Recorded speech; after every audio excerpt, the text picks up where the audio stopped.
Hi everyone, I am Avaz and today I having a practical and eye-opening conversation with ChatGPT on a very important life topics. Understand the basic of financial independence.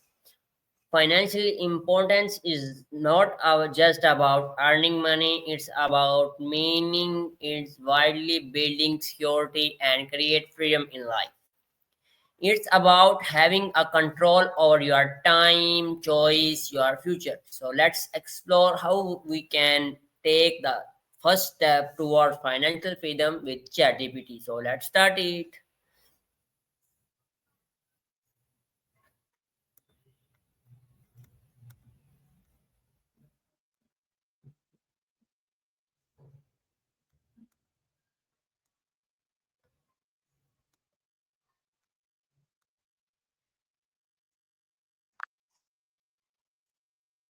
ChatGPT, can you hear me? Yes, I can hear you loud and clear. How can I help you today?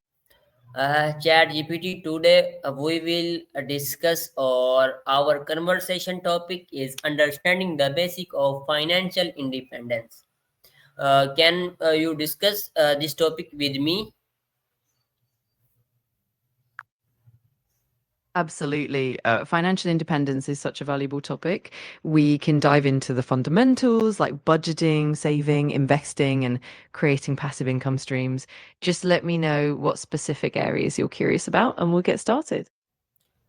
Uh, Chat GPT, firstly, can you tell me about financial freedom means in simple term? Of course, in simple terms, financial freedom means having enough money and resources to cover your living expenses without being reliant on a traditional job or paycheck. It's about having the flexibility to choose how you spend your time and having the financial security to live the lifestyle you want. It usually involves saving, investing, and managing your finances wisely. That's great, Chat GPT. Why is financial independence such an important goal for young people today? Great question. Financial independence is super important for young people because it offers greater freedom and flexibility. It means less financial stress, the ability to pursue passions or entrepreneurial ventures, and more control over life choices. It also provides security against unexpected events and can help reduce dependency on traditional employment. Overall, it empowers young people to live life on their own terms. Okay, so next, what are the first step someone can take to start their financial independence journey? Absolutely. The first steps usually include things like setting clear financial goals, creating a budget to understand your income and expenses, and building an emergency fund. Is also important to start paying off any high interest debt and then begin exploring investment options like retirement accounts or index funds. Essentially, it's all about creating a solid foundation and then gradually building wealth over time. Okay, so ChatGPT next, how can budgeting help building a strong financial foundation?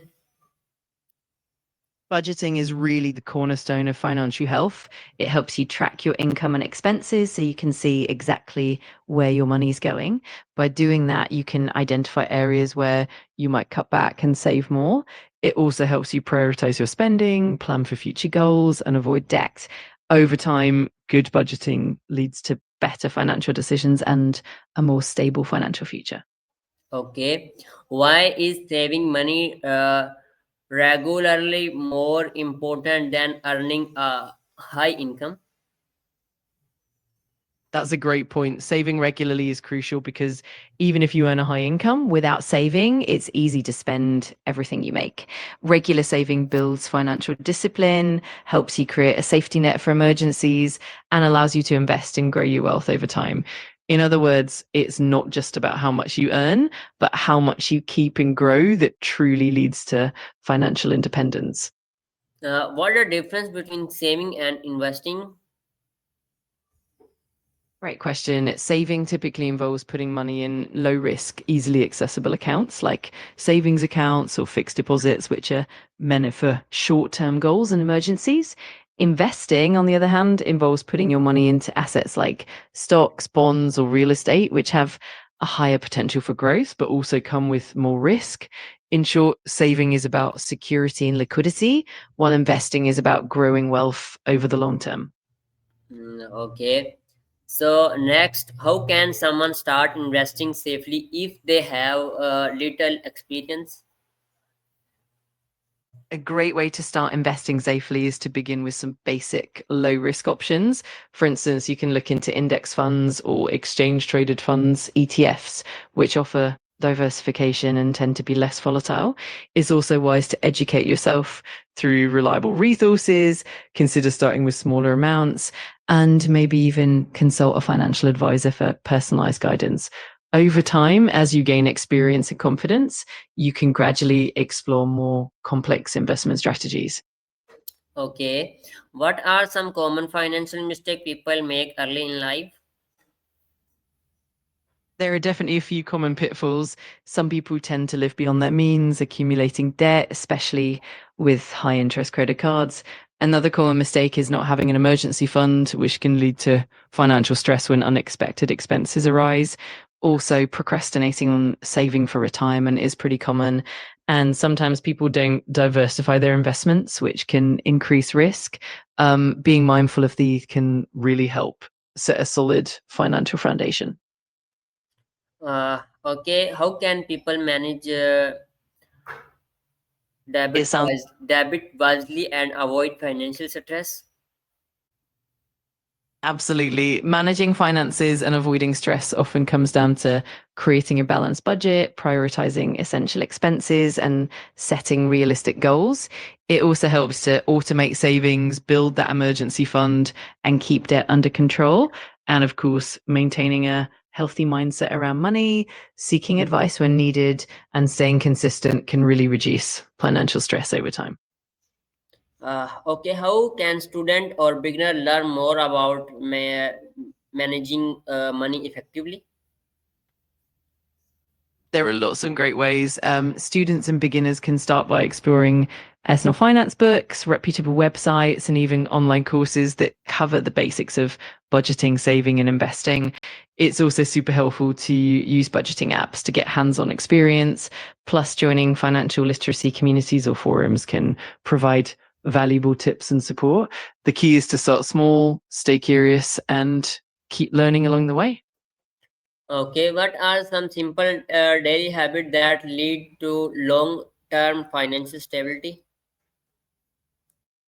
A few simple daily habits can make a big difference. For example, consistently tracking your expenses helps you stay aware of your spending. Setting up automatic transfers to savings or investment accounts can ensure that you're consistently building wealth.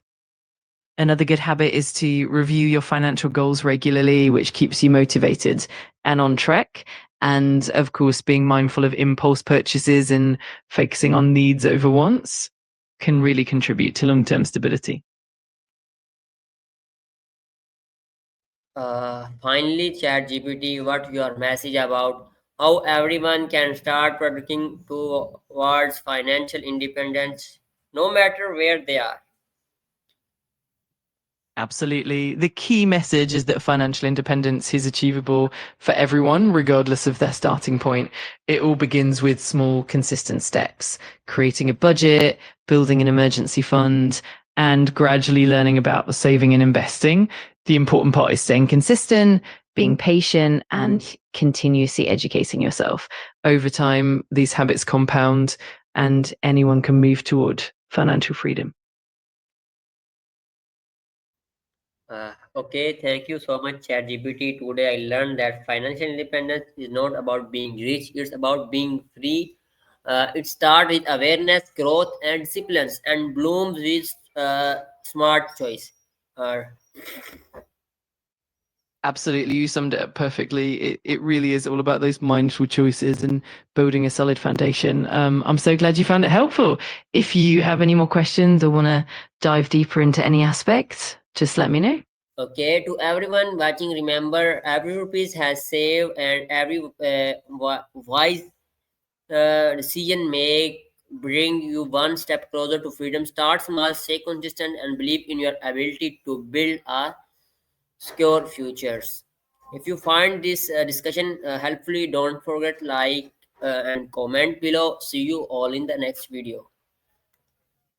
That's such a wonderful message. Absolutely. Every little step counts and adds up over time. Thanks so much for the great conversation. And I'm looking forward to the next one.